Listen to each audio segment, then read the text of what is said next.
and welcome to another episode of Explain Like I'm Grelf, ELIG. In this episode, we are going to talk about decentralized exchanges versus centralized exchanges, and I'm going to explain to Grelf the difference between these two and what's good, what's bad, the pros and cons. So first of all, let me introduce myself. I'm Gorang. I'm the CTO and co-founder of Bonzo Finance. And Bonzo Finance is a lending and borrowing protocol on Hedera. And we have a liquidity of close to 38, $40 million as of yesterday. And I'm Gerbert the Grelf. I live in a stump home in the Enchanted Forest. I don't like wearing a shirt, and I'm a friend to all the aminal creatures. Amazing. And good to have you back on the show, Grel. So, in starting from today's episode, we are going to have a new segment called Word of the Day. And now there will be a word displayed on the screen. And can you try to guess what this word means and what this word is? So Oh, there I you see go. it. I see it. Oh my gosh. This is an easy one. This is an easy one. Hmm. The word of the day is Hmm. libsquidity. Ding, ding, ding, ding, ding. What is that? What are you talking about? What do you mean? That's libsquidity. Libsquidity. No, that's not how What you do you, see it. that's Try not how again, you try say again. it. No, try again. Li, Lay, li, qui, lay, lay, diti. Yeah, so Liquidity. no, the word is liquidity. So Li- liquidity, yes. Okay, okay, stop saying it. well, Like you're look, butchering it. I'm saying it.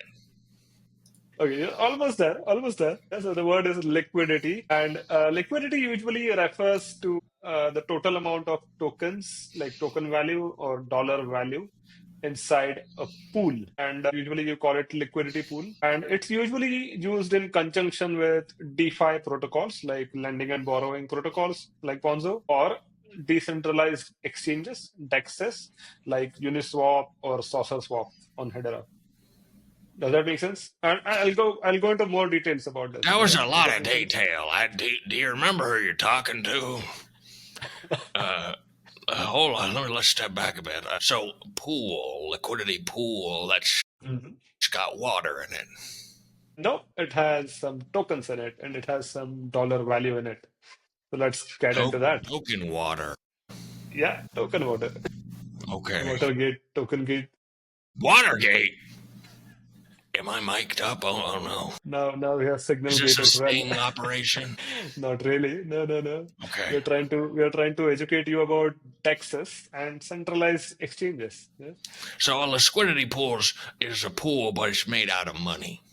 Exactly. Okay. Exactly. It has some value in it. Sometimes it has a lot of value in it. So, for example, a liquidity pool on, let's say, Uniswap between Ether and USDC, which is a stable coin, it might have millions of dollars in it. But on smaller exchanges, it might have only a few $100,000. I mean, that's still a lot of money to yours truly. Absolutely. And that's like 50 burgers, 50 Exactly. veggie burgers.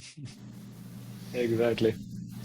Cool. So let's get into decentralized exchanges versus centralized exchanges. Yeah. So first of all, what is a decentralized? Let's start with an exchange, right?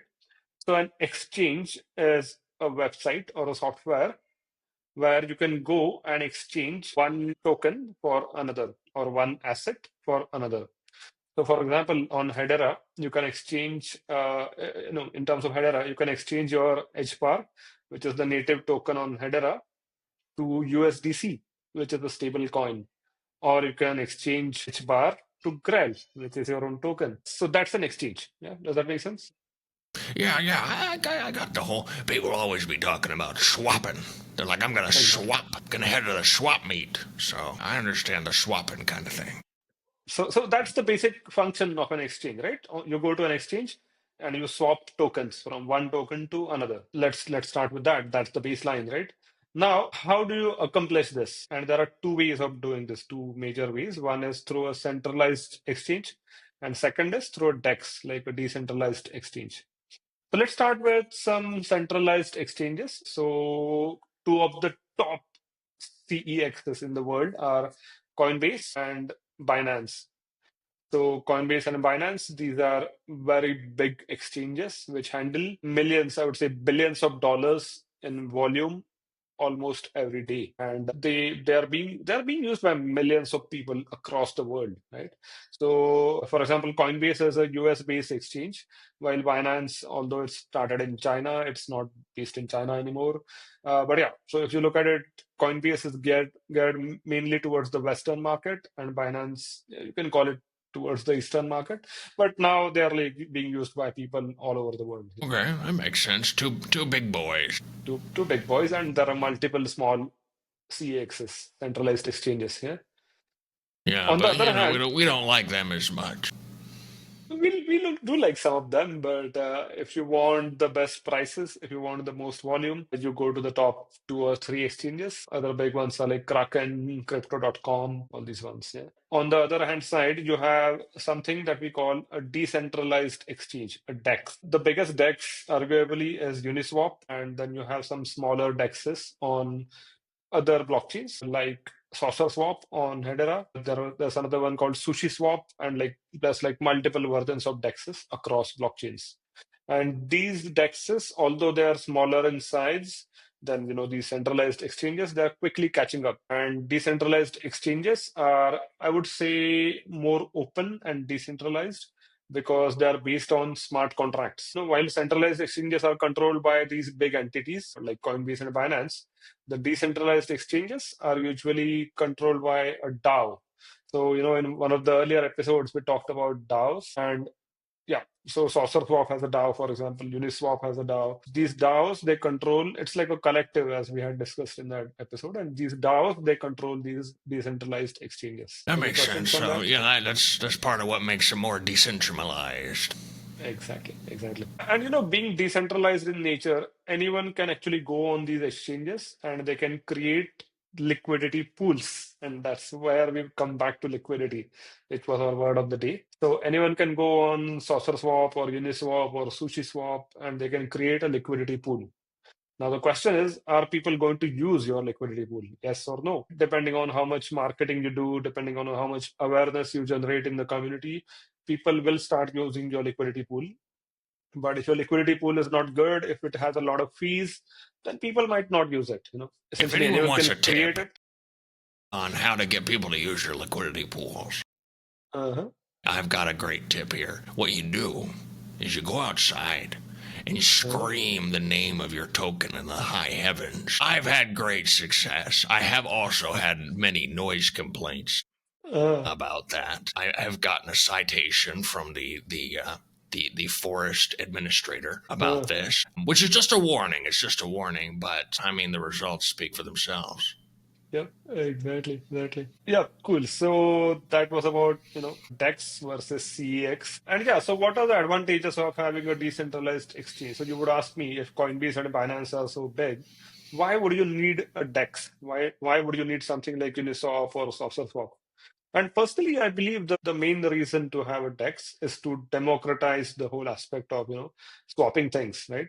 And the reason we built blockchains, the reason we got into the whole blockchain ecosystem was to decentralize aspects of finance, right? So having DEXs like SaucerSwap, Uniswap, it's very important for the ecosystem because in that case, you don't have one entity which is controlling your exchange, which is controlling your assets, but people, the token holders are controlling that, which is quite cool if you think about it. So I've got a question, and so I can just make Mhm. a liquidity pool for growth, but if so, Exactly.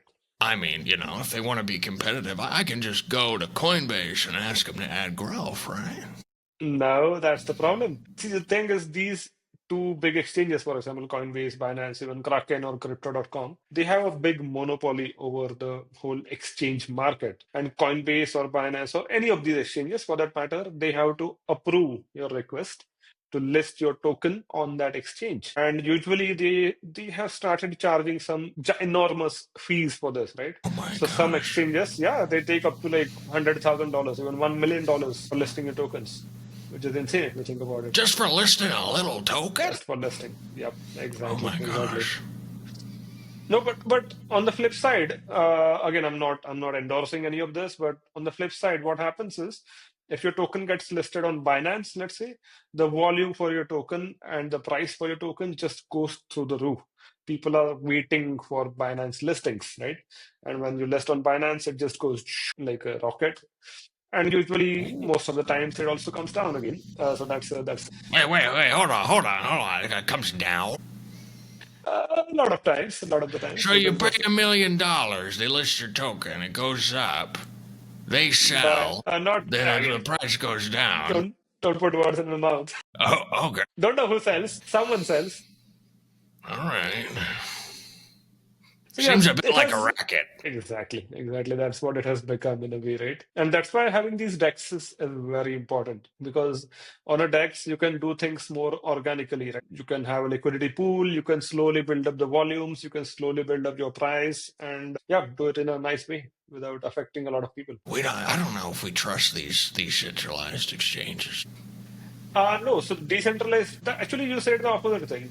Trusting decentralized exchanges, trusting DEXs is way easier than trusting a centralized party because all the code for the DEXs, the smart contracts, the logic behind it, or the DAO which is controlling it, all of that is open. So most of these DEXs, their code is verified on, let's say, Hashscan or EtherScan, and you can go and check the code. You can go and make sure that the code is actually doing what they are saying it is doing. And that way they cannot really, dupe you. They cannot really steal your money unless they get hacked. Yeah. Goodness, goodness. But I guess Yeah. I guess the ease of use is why people like the centralized exchanges more. Yes and no again. So centralized exchanges, more than ease of use, I would say it's easier to connect it with the existing Web2 system, right?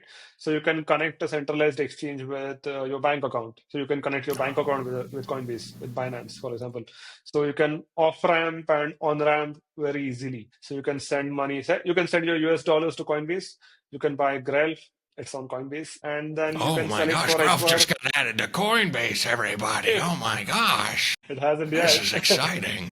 Fake news, fake news. But what I'm trying to say is you can send US dollars, you can buy crypto, then you can sell crypto and then withdraw the US dollars from Coinbase or Binance, for example. So yeah, all that is quite easy in that regard. But I would say personally, again, I'm biased here because I'm a developer, but using a DEX is much more easier for me. I like the experience of using a DEX because I can just go to the website, connect my wallet, start swapping tokens. As simple as that. Yeah, you don't have to fill out an application or make a Yeah, complicated account or solve one of them captcha things. Those captcha things are tough. They yeah. always asks me if I'm a robot. It's like, well, if I was programmed not to know that I was a robot, how would I know? Exactly. In this day and age, humans have to prove that they are not robots. We are not AI. It's crazy. Yeah, I'm scared. Yeah. So yeah, One time let's. I burped and it sounded like a beep. So I'm a little nervous. Maybe I am a robot. I don't know. Yeah, maybe Grelf is a robot in the background. You never know, right? If you go outside The your hut. the Gerbot, the Grobo. Exactly. Cool. So let's touch on the last topic about DEX and CEX. And in this case, I want to explain on a high level how both of them work. So let's start with centralized exchanges like Coinbase or Binance. So let's take example of Coinbase.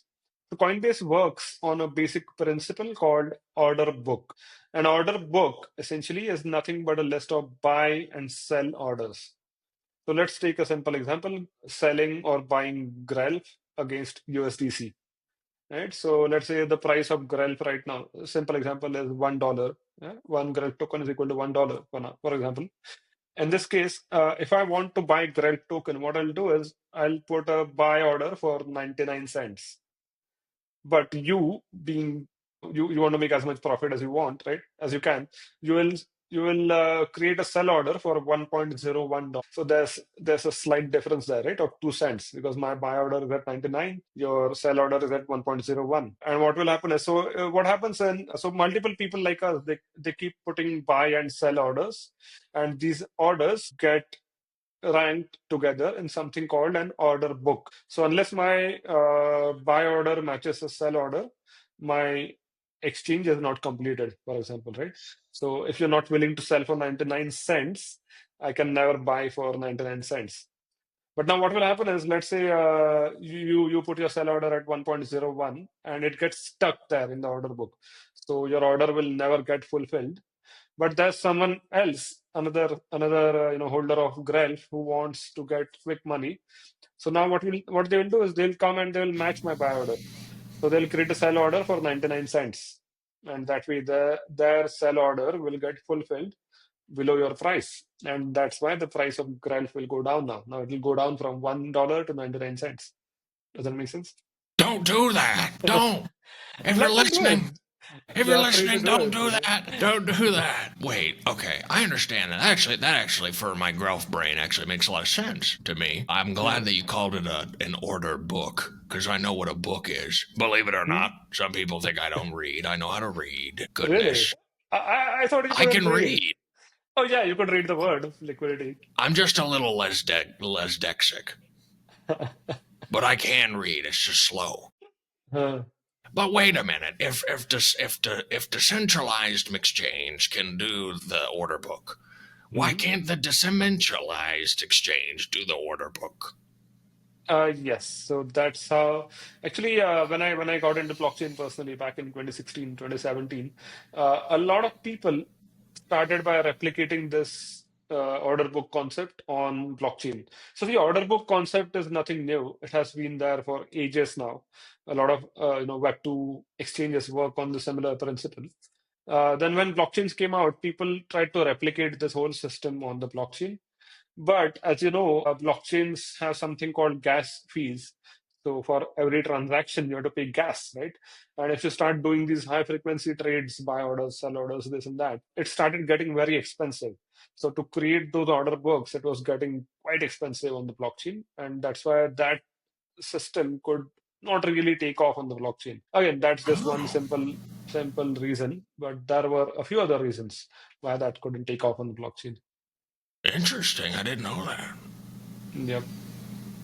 But So there was blockchain's just worse. It's a bad technology. yes and no, because blockchain is much more slower and expensive than a normal database, right? But I guess you can't just go in and cook the books. Exactly. You can't fudge the books. Everything is on chain and everything is completely transparent, right? Yeah. So that's what they tried to do. But then came the founder of Uniswap, Hayden Adams, and he was a pioneer, right? He created a new paradigm. He created a new innovation called AMMs, automated market makers. And it was based on a simple mathematical formula, XY equal to K. I don't want to go into the mathematical details of Yeah, that, I don't but understand that. exactly. So yeah, but remember this xy equal to k. Essentially, the value in that liquidity pool always remains the same, but the value of the tokens keep on increasing or decreasing. Again, we don't want to go into all Wait, that. wait, no, no. I think I get it. If you put the letter Y and then you Uh, combine it with the letter X and you uh, shave off one of the lines, it looks just like a K. exactly. That was the Looks reason he came exactly up with like a that. K. If you don't believe me, draw a Y, put an X on top of the Y, and then take one of the Mhm. lines off. There's a K. Yeah. Yeah, maybe that's true. But I think you have to take off two lines, not just one. Yeah. Maybe I'm not good at spatial reasoning as well as regular reasoning, as well as mathematical reasoning, as well, lots of them. Yep. So automated market makers. So in this concept, what you do is you create a liquidity pool, right? And so again, let's start with what is a liquidity pool. So let's say you want to swap your Grelf token with USDC, which is a stable coin. What you do is you create a smart contract, which is a pool or a vault, if you think about it like that, and you put both tokens in that pool. Yeah. So in the beginning, as we said, let's say if one Grelf is equal to $1, then you put an equal amount of Grelf and USDC tokens in that pool. Let's say you put 100 or 1,000 tokens each, right? So at this point, the liquidity pool has a total liquidity of $2,000. If you put Oh, $1,000 of each token, right? Um, so see what happens is over time, it should ideally, the liquidity in the pool generally remains the same, right? So you will always have $2,000, although it's not doesn't remain exactly the same. But the idea is, let's say when people in our example, right? So if someone wants to sell their Grail quickly, they'll start selling at $0.99. And now what this does is it will increase the amount of Grelf in the liquidity pool and it will decrease the amount of USDC slowly. And as the price of Grelf keeps going down, creates that imbalance in the pool. So that's why it's called automated market makers. So these automated market makers, based on this mathematical formula, they maintain the ratio of these two tokens based on the price of the tokens. So what essentially, high level, what's happening here is you have replaced the concept of an order book with an AAM automated market makers, and that's how DEXs were built, and that's how DEXs have been performing so well for the last, I would say, 8 years, 7, 8 years. You just make sure the money's there. Exactly. Money is in a smart contract and it stays there. As long as the contract doesn't get hacked, your money is there, will be there. Okay, surprisingly, I understand that. Great. Good that you understand that. And I think that's it for today. Do you have any other questions, any other comments? So, what team are we on? Are we on team centralized exchange or decentralized exchange? Huh. Are we on team Dex or are we on team Sex? I think we better cut this broadcast short. I think the censors might come in. I'm personally on team Dex. That's me. Well, I What well about you? I can't be on the other one now that you said it like that. I have to also be on Team Dex now. You have to be Grell because you are not on any centralized exchange. I'm sorry about that. Yeah, unfortunately. Not the But big hey, ones, Coinbase, if definitely. you're watching, Yeah, give me a shot, buddy. absolutely. Great. Thanks, Grell. And I'll see you soon on another episode of Explain Like I'm Grell. And hopefully we'll learn something that time also. Absolutely.